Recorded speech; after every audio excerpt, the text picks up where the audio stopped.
Good morning to all of you बेटा। आज की क्लास में आपका स्वागत है।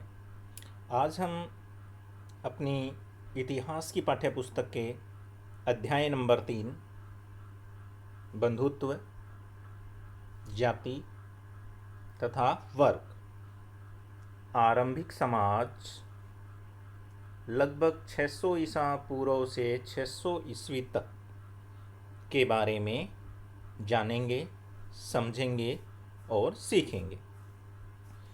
पिछले अध्याय में हमने बात की थी कि 600 ईसा पूर्व से लेकर 600 ईस्वी तक राजा, किसान और नगर और उस समय की अर्थव्यवस्था की बात की थी। आज इस अध्याय में हम सामाजिक स्थिति का अवलोकन करेंगे कि समाज में बंधुत्व कैसा था, जातियां कैसी थी, वर्ग कैसा था, कर्मकांड कैसे थे। इन सभी चीज़ों के ऊपर हम विस्तार पूर्वक यहाँ पर चर्चा करेंगे। हमने पिछले अध्याय में जो आर्थिक और राजनीतिक जीवन के बारे में पढ़ा, हड़प्पा सभ्यता के बाद किस प्रकार जो है नए साम्राज्यों का जो है विकास हुआ, तो उन साम्राज्यों का जो विकास हुआ उनसे जो समाज होता था उसके ऊपर जो है क्या प्रभाव पड़ा, इन सारी चीज़ हम जानेंगे। सबसे पहली जो बात हुई कि खेती जो हो रही थी, कृषि का क्या हुआ विस्तार। ये देखिए, वन क्षेत्रों को किसमें कन्वर्ट कर दिया गया, कृषि क्षेत्र के अंदर। इससे क्या हुआ, लोगों ने स्थायी रूप से रहना क्या कर दिया शुरू, उनकी जीवन शैली में क्या आया, परिवर्तन आया। और जब स्थायी रूप से रहना शुरू कर दिया, खेती उसने करनी शुरू कर दी, तो खेती के लिए औजारों की ज़रूरत थी। उसके लिए किसका कार्य जो है आरंभ हो गया यहाँ पर, शिल्प विशेषज्ञों का। जैसे हल की ज़रूरत थी, लुहार, मिट्टी के बर्तनों की ज़रूरत थी, कुंभकार, सोने के आभूषणों की ज़रूरत थी, स्वर्णकार, मकान बनाने की ज़रूरत थी, राजमिस्त्री। ये कह रहा है यहाँ कि शिल्प जो विशेषज्ञ थे उनका एक विशिष्ट जो है वर्ग क्या हुआ, उदय हुआ। और जिस प्रकार आज के समाज में आप देखते हैं कि संपत्ति का जो वितरण है वो असमान है, ये देखिए, उस समय भी संपत्ति का विवरण क्या था, असमान था। अब ये जो सारी चीज़ें हम इस पाठ में पढ़ेंगे उसको हम जानते कहाँ से हैं, तो उस समय के लोगों ने जो ग्रंथ लिखे हैं, देखिए कुछ सामाजिक जो है ग्रंथ थे जो समाज का क्या करते थे, चित्रण करते थे। समाज के अंदर जो रीति रिवाज थे उनके बारे में हमें क्या है, जानकारी देते हैं। अब यहाँ एक चीज़ इम्पोर्टेंट हो जाती है कि जो ग्रंथ लिखे गए उस समय, तो किसने लिखा इसे, ये देखिए किसने लिखा, क्या लिखा और किन के लिए लिखा, और किस भाषा का उपयोग हुआ, उनका प्रचार और प्रसार जो है कैसे किया गया। हमें इन ग्रंथों का जो है उपयोग करते हुए उस समय का जो समाज था उसके अंदर जो व्यवहार था लोगों का, जो रस्म रिवाज वो जो है यूज़ करते थे, उनको इतिहास में क्या है लिखा गया। इस पाठ के अंदर हम एक बहुत महत्वपूर्ण जो है ग्रंथ के ऊपर चर्चा करेंगे जिसका नाम है महाभारत। 1 लाख से ज़्यादा इसके अंदर श्लोकों की क्या है, संख्या है। और इसकी जो रचना है, ये प्रश्न बहुत बार आ जाता है, 1000 वर्ष तक क्या है होती रही, और लगभग कब शुरू हुई थी, 500 ईसा पूर्व। इम्पोर्टेंट है, ये प्रश्न बहुत बार आ जाता है कि जो महाभारत का रचना का जो काल है वो क्या है, 500 ईसा पूर्व। और इसमें क्या है, कई बार ये भी पूछा जाता है कि महाभारत जो है उसकी मुख्य जो कथा है वो क्या है, तो दो परिवारों के बीच क्या युद्ध, दो परिवारों के बीच का क्या है, युद्ध है। ये दूसरा प्रश्न है आपका यहाँ पर। बहुत बार ये प्रश्न भी जो है क्या किया जाता है, पूछा जाता है कि महाभारत जो है उसकी जो कथा वस्तु है उसका, उसके अंदर किस चीज़ का क्या किया गया है, चित्रण किया गया है। ये भी देखेंगे आप यहाँ, ये गोल दायरे में ली है मैंने। ये एक मृण्मयी मूर्तिकला है, यानी कि जो मिट्टी के द्वारा जो है बनाई गई जो है क्या है, एक तस्वीर है। ध्यान से देखिए आप इसको। उसके बाद हम इस चैप्टर को क्या कर रहे हैं, शुरू कर रहे हैं। अभी तक तो हमने इस चैप्टर से क्या किया था, परिचय किया कि इसके अंदर क्या है। समाज का चित्रण है, बंधुत्व जाति और वर्ग 600 ईसा पूर्व से लेके 600 ईस्वी तक का है। और ये सारी चीज़ें हमें कहाँ से मिलती हैं, किस ग्रंथ से मिलती हैं। तो यहाँ हमारा पहला जो है टाइटल, महाभारत का समालोचनात्मक संस्करण, यानी कि जो महाभारत है जो हमें मिली वो भारत के भिन्न भिन्न क्षेत्रों के अंदर लिखी हुई मिली हैं। उन सभी ग्रंथों को इकट्ठा करके उनका अवलोकन किया गया। अवलोकन करने के बाद जो है एक नया संस्करण क्या हुआ तैयार। उस संस्करण का नाम था महाभारत का समालोचनात्मक संस्करण। और ये संस्करण जो है शुरू करने का श्रेय जो है किसको जाता है, ये प्रश्न बहुत बार आ जाता है। 1919 के अंदर प्रसिद्ध विद्वान V.S. सुकथांकर के नेतृत्व में, और करीबन 40 से ज़्यादा वर्ष लगे। कितने वर्ष लगे? 40 से ज़्यादा, करीबन हम ये कह सकते हैं कि 47 साल के लगभग जो है समय लगा इन सभी चीज़ों को जो है इकट्ठा करने में और इस संस्करण को तैयार करने में। अब इस संस्करण को उन लोगों ने कैसे तैयार किया? सबसे पहले क्या की गई, विद्वानों ने जितनी भी हस्तलिखित ग्रंथ थे, जिसको हम क्या बोलते हैं, पांडुलिपि। क्या बोलते हैं बेटा? पांडुलिपि। पांडुलिपि जो लिपि जो होती है उसको क्या बोला जाता है? हस्तलिखित, हैंड स्क्रिप्ट। अंग्रेजी में कहते हैं इसे हैंड स्क्रिप्ट। तो ये बहुत लिखी गई थी। उत्तर भारत में, पश्चिम भारत में, दक्षिण भारत में, पूर्वी भारत में, उन सब के अंदर जो श्लोक लिखे गए थे, उन सभी श्लोकों का क्या किया गया, चयन। दो मुख्य आधार बने। एक तो वो श्लोक जो सब में समान थे। कौन से श्लोक? जो सब में क्या थे, समान थे। कहीं भी अगर हम जाकर देखें तो उनमें कोई भी अंतर नहीं मिलता। दूसरे वो थे जिनके अंदर हमें क्या मिलता है, अंतर मिलता है। दूसरी बात कौन सी थी? अंतर मिलता है, प्रभेद जिसे हम कह सकते हैं। लोगों की बातों में क्या मिलती है हमें, विविधता या विरोधाभास जिसे हम कह सकते हैं। तो जब इस काम को पूरा किया गया तो उसका जब प्रकाशन हुआ तो कितने हजार ग्रंथ इस पृष्ठों में फैलाइए, 13,000। टोटल जो ये संस्करण था वो कितने हजार पृष्ठों में था, 13,000 में। इसको पूरा करने में कितना समय लगा, 47 वर्ष। ये दोनों इंपॉर्टेंट क्वेश्चन है बेटा आपके, एक नंबर वाले भी निकल रहे हैं और एक ये आपका जो है 3 नंबर का या 5 नंबर का क्वेश्चन भी यहाँ पर तैयार हो रहा है। कई बार ये नोट आ जाता है कि महाभारत का जो समालोचनात्मक संस्करण हुआ उसके ऊपर नोट लिखें। तो अभी मैंने जो आपको बताया, देखिए कि संस्कृत के कई पाठों के अनेक अंशों में क्या थी, समानता थी। दो बातें यहाँ पर ये कह रहा है क्या हो रही थी, उभर करके सामने आ रही थी। कौन कौन सी? पहली तो ये है कि संस्कृत के अनेक पाठों में क्या थी, समानता भी, जो मैंने आपको बताया। ये चाहे आप उत्तर में कश्मीर चले जाएं, नेपाल से लेकर दक्षिण में केरल, तमिलनाडु तक कहीं भी चले जाएं, एक जैसी मिलेगी। लेकिन जो सेकंड चीज़ हमारे पास आती है उसमें ये देखिए कि अनेक जो है क्षेत्रीय प्रभेद भी ऊपर करके क्या आए थे, सामने आए थे। और इन्हीं सभी प्रभेदों का क्या किया गया था, वर्णन भी वहाँ पर किया गया। समझाने का क्या किया गया प्रयत्न, वो कैसे किया गया। यहाँ दो चीज़ों पे टिक मार्क कर रहा हूँ बेटा, पाठ की पाद टिप्पणियाँ और परिशिष्टों। अब यहाँ हमारे लिए बड़ा आवश्यक हो जाता है कि पाद टिप्पणियाँ क्या होती हैं।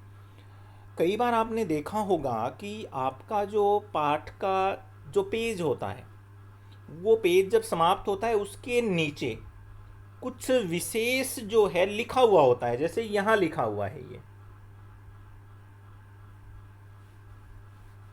दिख रहा है, ऐसे ही ये जो पेज का निचला हिस्सा है, यहाँ पर कुछ स्पेशल लिखा जाता है संकेतात्मक रूप में। स्पेशल कोई क्या की जाती है, टीका टिप्पणी की जाती है, उसको क्या बोला जाता है, पाद टिप्पणियाँ। यानी कि जहाँ भी श्लोकों में विविधता मिली या विभेद मिला, उनको जो है इन पाद टिप्पणियों के द्वारा क्या है, लिखा गया।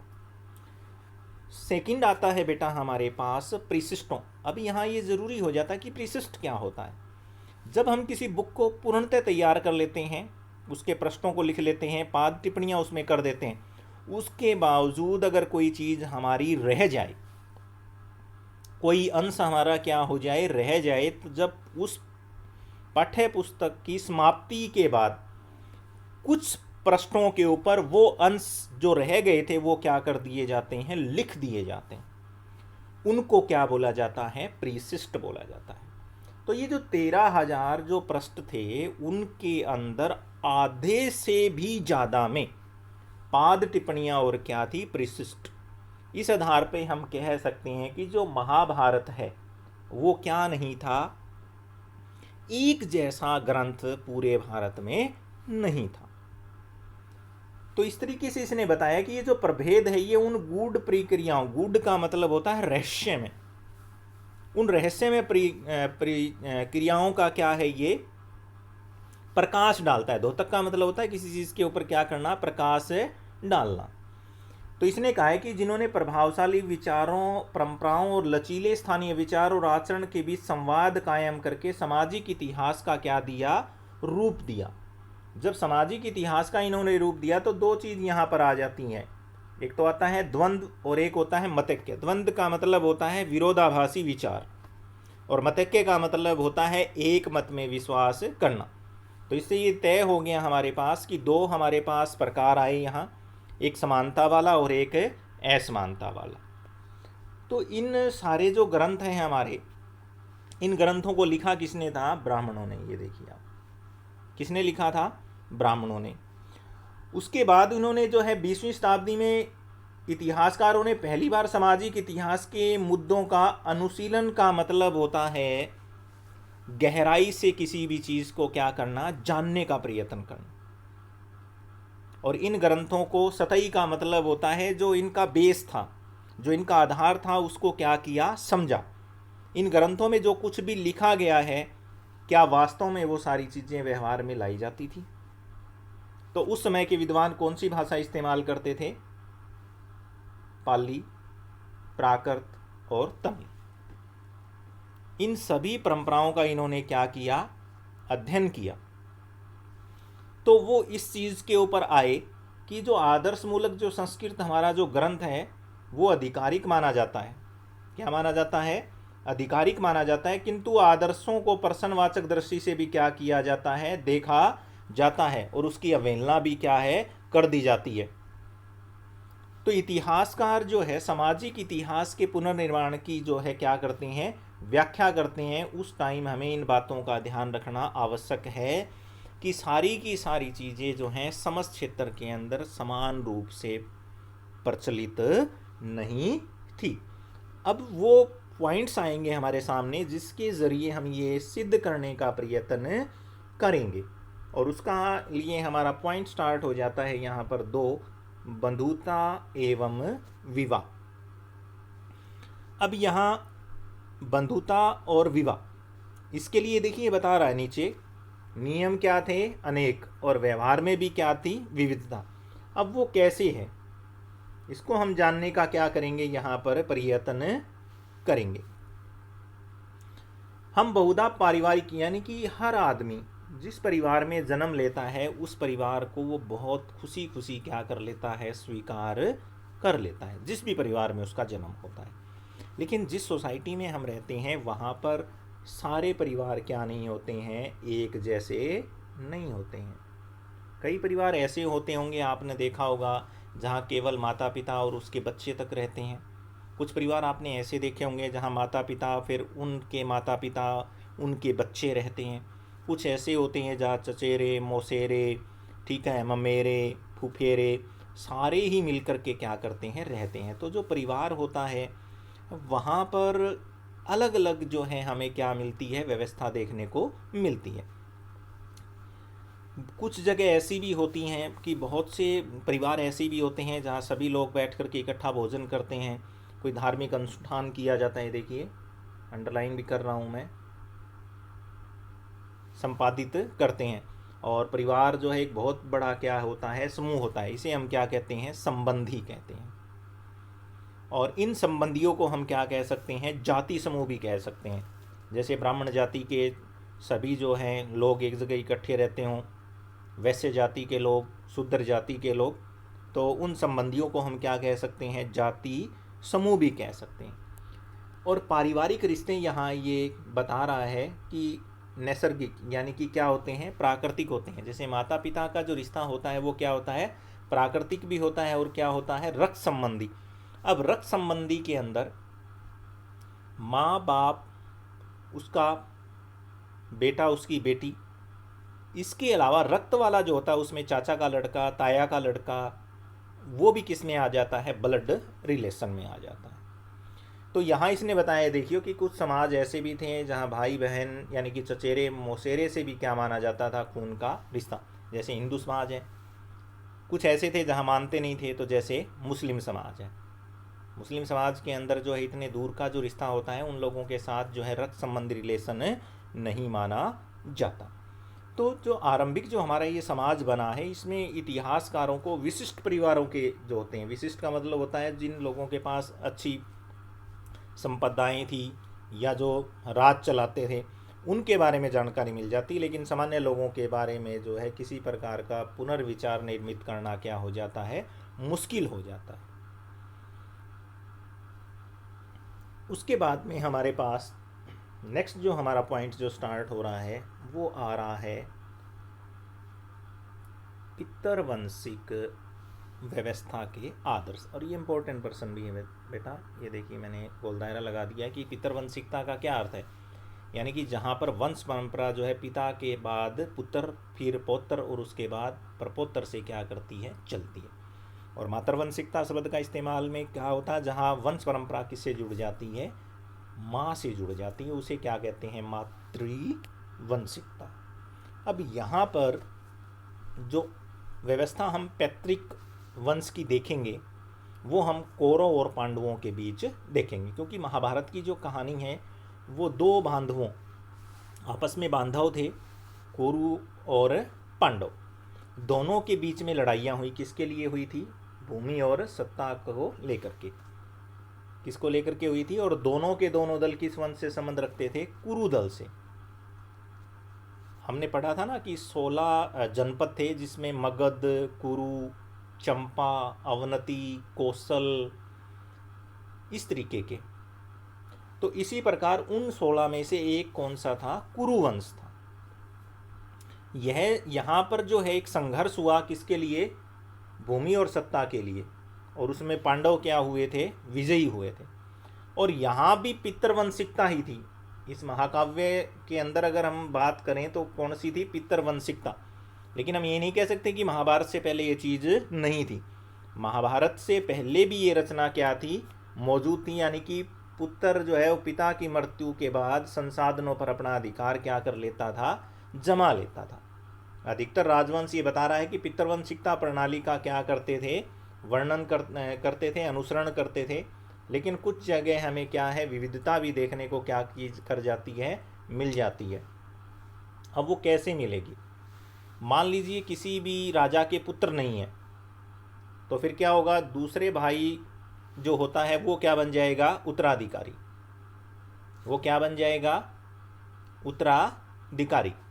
उसका एक एग्जाम्पल बताता हूँ मैं आपको। दुर्योधन के पिताजी धृतराष्ट्र आंखों से अंधे थे, इस कारण छोटे भाई पांडु को क्या बनाया गया, राजा। लेकिन उसकी ऐसमाई क्या हो गई, मृत्यु।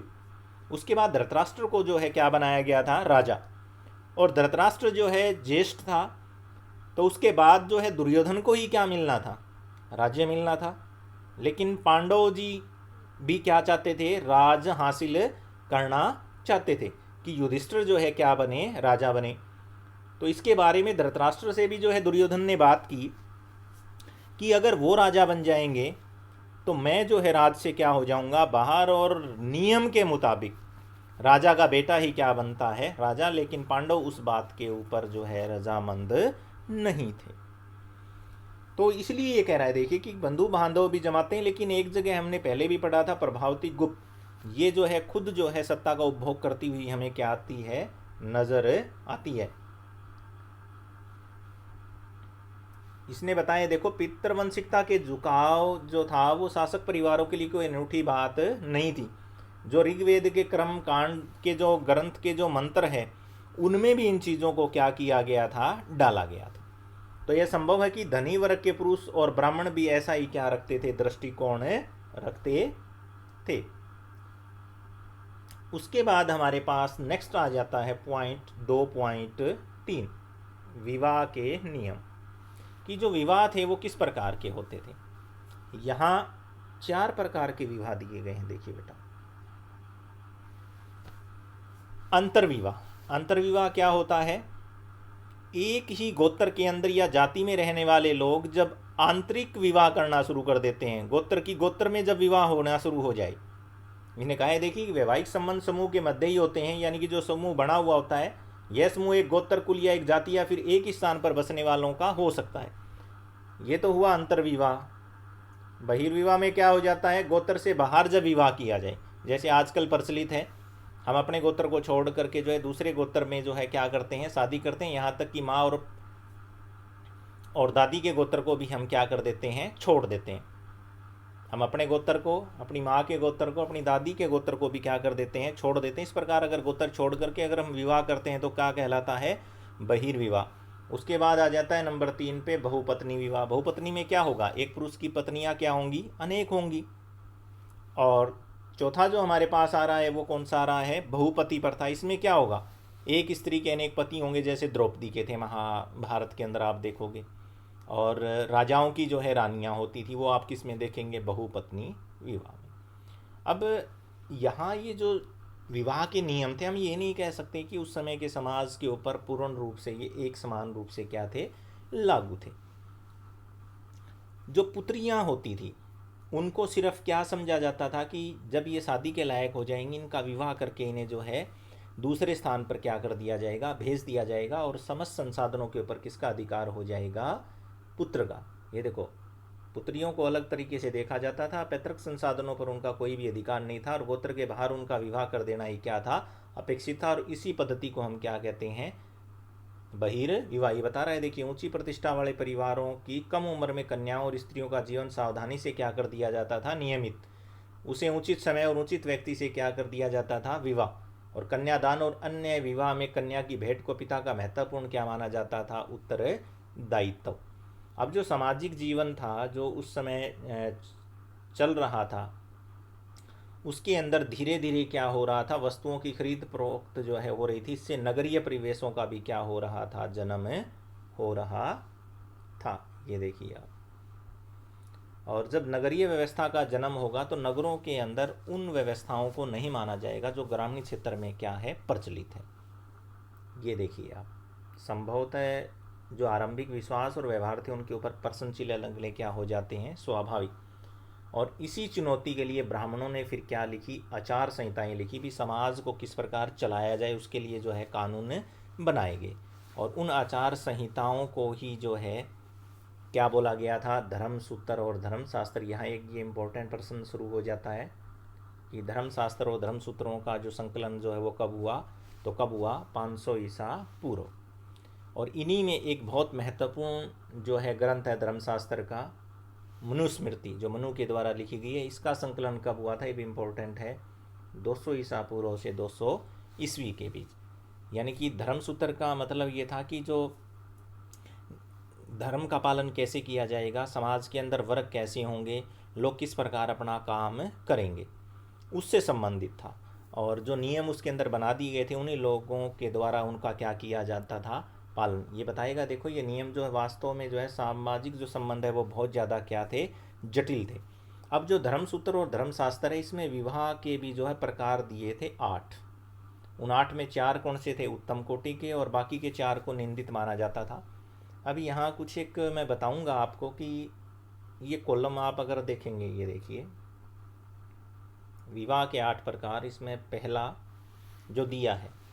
कन्या का दान बहुमूल्य वस्त्रों और अलंकारों से विशोभित कर वेदज्ञ वर को क्या कर देना, क्या कर रहे हैं यहाँ पर, विवाह कर रहे हैं लड़की का। तो ये कौन सा विवाह आता है? ब्रह्म विवाह। ब्रह्म का मतलब होता है ज्ञानी व्यक्ति। ज्ञानी व्यक्ति को, यानी कि वेदज्ञ। वेदज्ञ कौन होता है? जिसे वेदों का क्या हो, ज्ञान हो। तो ये कौन सा विवाह कहलाएगा बेटा? ब्रह्म विवाह। ये मैं कुछ प्रकार पूरे बता दूंगा आपको, कौन सा विवाह कहलाएगा ये? ब्रह्म विवाह। उसके बाद में ये चौथी जो श्रेणी आपकी यहाँ दी हुई है, यानी कि टोटल जो 8 है उसमें से जो चौथी श्रेणी का यहाँ पर जो वर्णन किया गया, इसमें क्या कहता है कि पिता जो है वर वधु युगल को यह कहकर संबोधित करता है, तुम साथ मिलकर अपने जो है दायित्वों का क्या करो, पालन करो। इसके इस विवाह को बोला जाता था प्रजापत्य विवाह। क्या बोला जाता था? प्रजापत्य विवाह। उसके बाद जो 5वीं श्रेणी का आपको दिखाया गया कि वर को वधु की प्राप्ति तब होती जब अपनी क्षमता और इच्छा अनुसार बांधवों को क्या देता था? यथेष्ट भेंट कर देता था। कोई भी चीज जो है वधु पक्ष को क्या कर देता था? दे देता था। तो कौन सा विवाह कहलाता था बेटा? ये देव विवाह। कौन सा कहलाता था? देव विवाह। एक इसमें छठी श्रेणी का जो दिया गया है, स्त्री और पुरुष के बीच अपनी इच्छा से संयोग, जिसकी उत्पत्ति काम से होती है, जिसे हम क्या बोलते हैं? प्रेम हो जाना, प्यार हो जाना एक दूसरे को। इसको क्या बोला जाता था? गंधर्व विवाह। क्या बोला जाता था? गंधर्व विवाह। अभी यहाँ आपके पास 4 हो गए हैं, ब्रह्म विवाह, प्रजापत्य विवाह, देव विवाह और गंधर्व। अब अगर यहाँ देखोगे, अब आप ये पता लगाना चाहें कि इसमें से निम्न कोटि का कौन है और उच्च कोटि का कौन सा, तो पहले जो 3 है ये तो कौन से थे? उत्तम कोटि के। पहले 3 तो कौन से हैं? उत्तम कोटि के बेटा।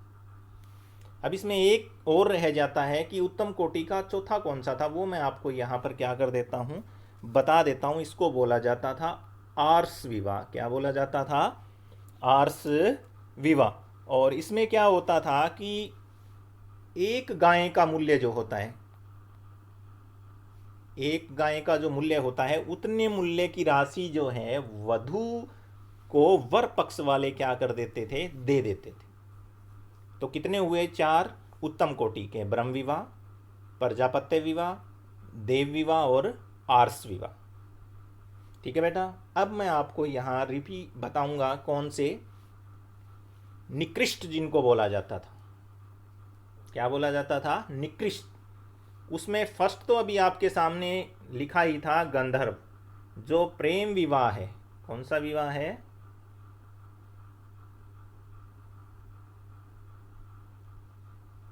दोबारा लिख रहा हूं,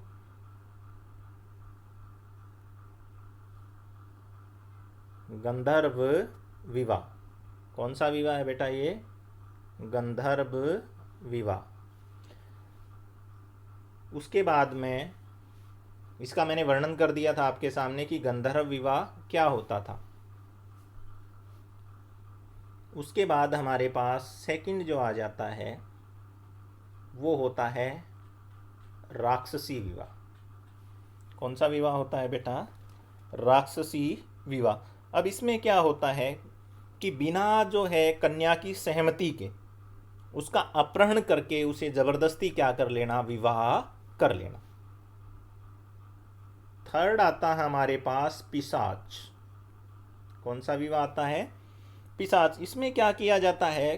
कन्या की दुर्बलता, मानसिक रूप से कोई कमजोर या विकलांग जो कन्या होती है उसके साथ जबरदस्ती क्या कर लेना?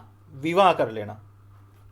या फिर कन्या के जो घरवाले होते हैं उनको मार करके जो है उसके साथ क्या कर लेना? विवाह कर लेना। वो क्या कहलाता था? पिशाच विवाह। उसके बाद में हमारे पास अंतिम आ जाता है असुर विवाह। कौन सा विवाह है बेटा? असुर विवाह। और जो असुर विवाह होता था उसमें क्या होता था? किसी भी कन्या को खरीद करके उससे क्या कर लेना? शादी कर लेना। ये टोटल 8 प्रकार के विवाह जो है आपके धर्मशास्त्रों के अंदर जो सूत्र थे उनके अंदर क्या किए गए थे? वर्णित किए गए थे। ये इन्होंने स्पष्ट बताया है यहाँ पर। इसमें ये देखिए 4 उत्तम माने जाते थे और बाकी को क्या माना जाता था? निंदित माना जाता था। उसके बाद हम शुरू होते हैं यहाँ। नेक्स्ट जो हमारा टाइटल आता है वो आता है स्त्रियों का जो गोत्र है वो कैसे निर्धारित होता था? तो दो तरीके होते थे स्त्रियों के गोत्र में। एक तो ये होता था कि जब तक उसका विवाह नहीं हो जाता था वो पिता के गोत्र को क्या करती थी, अपनाती थी, जैसे आज के टाइम में। और जैसे ही उसकी शादी हो जाती है तो जिस परिवार में उसकी शादी होती है वो उस परिवार के गोत्र को क्या कर लेती है, धारण कर लेती है। एक तो ये नियम हुआ। दूसरा नियम ये था कि सेम गोत्र के व्यक्ति उस समय क्या नहीं करते थे, विवाह नहीं करते थे।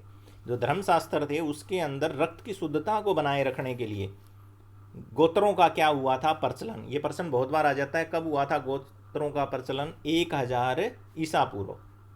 कब हुआ था? 1000 ईसा पूर्व के अंदर। और जो ऋषि होते थे, ये देखिए वैदिक जो वेदों को जानने वाले ऋषि होते थे, उन्हीं के नाम पर जो है इनका गोत्रों का क्या किया गया था, नामकरण। ये दो नियम, कई बार ये प्रश्न आ जाता है बेटा कि गोत्रों से संबंधित दो महत्वपूर्ण नियम है, बताइए। अभी मैंने बताया ही आपको, विवाह के पश्चात जो स्त्री को पिता के स्थान पर पति के गोत्र को अपनाना पड़ता था और एक ही गोत्र के सदस्य आपस में वैवाहिक संबंध नहीं रख सकते थे। लेकिन ये ज़रूरी नहीं कि नियमों का जो है सामान्यतः अनुसरण होता था हर जगह, कोई ज़रूरी नहीं है। उसके अंदर इन्होंने वर्णन किया कि जो सातवाहन वंश के जो राजा थे, यहाँ पर जो है इस प्रकार का वर्णन आपको नहीं मिलेगा। वो जो है एक ही गोत्र में क्या कर लेते थे, शादी कर लेते थे। उनके नाम से जो आगे आएंगे हमारे इसी पाठ में, उसके आधार पर हमें ये पता लगता है कि वो एक ही गोत्र में क्या कर लेते थे, शादियाँ कर लेते थे। ये देखिए, यहाँ बहुत से आपको गोत्र ऐसे मिलेंगे जो एक दूसरे से क्या करते हैं, मिलेंगे, मिलते जुलते हैं। गोतमी है, हरिती है, ये सारे के सारे क्या थे, गोत्र थे इनके। इससे हमें ये साबित हो जाता है कि कोई ज़रूरी नहीं है कि उस समय जो गोत्रों का जो प्रचलन था वो पूरे जो है सामान्यतः जो है हर जगह क्या था, समीप था। ये देखिए आप। और यहाँ की एक खास बात और बता दूँ, सातवाहन वंश जो है अपने नाम के साथ जो है पिता की बजाय किसका नाम लेते थे, माता का। ये देखिए, मातृ नाम। यहाँ उपनिषद आया है। उपनिषद क्या है? बृहदारण्यक। उपनिषद का अर्थ मैं आपको बता देता हूँ बेटा, उप प्लस में निषद से बना है ये शब्द। उप का अर्थ क्या होता है, समीप, और निषद का अर्थ होता है जानना। यानी कि गुरु के समीप बैठकर शिष्य जब जो है वेदों के मर्म को क्या करता है, जानता है, तो उसका जो अर्थ होता है वो क्या कहलाता है, उपनिषद कहलाता है।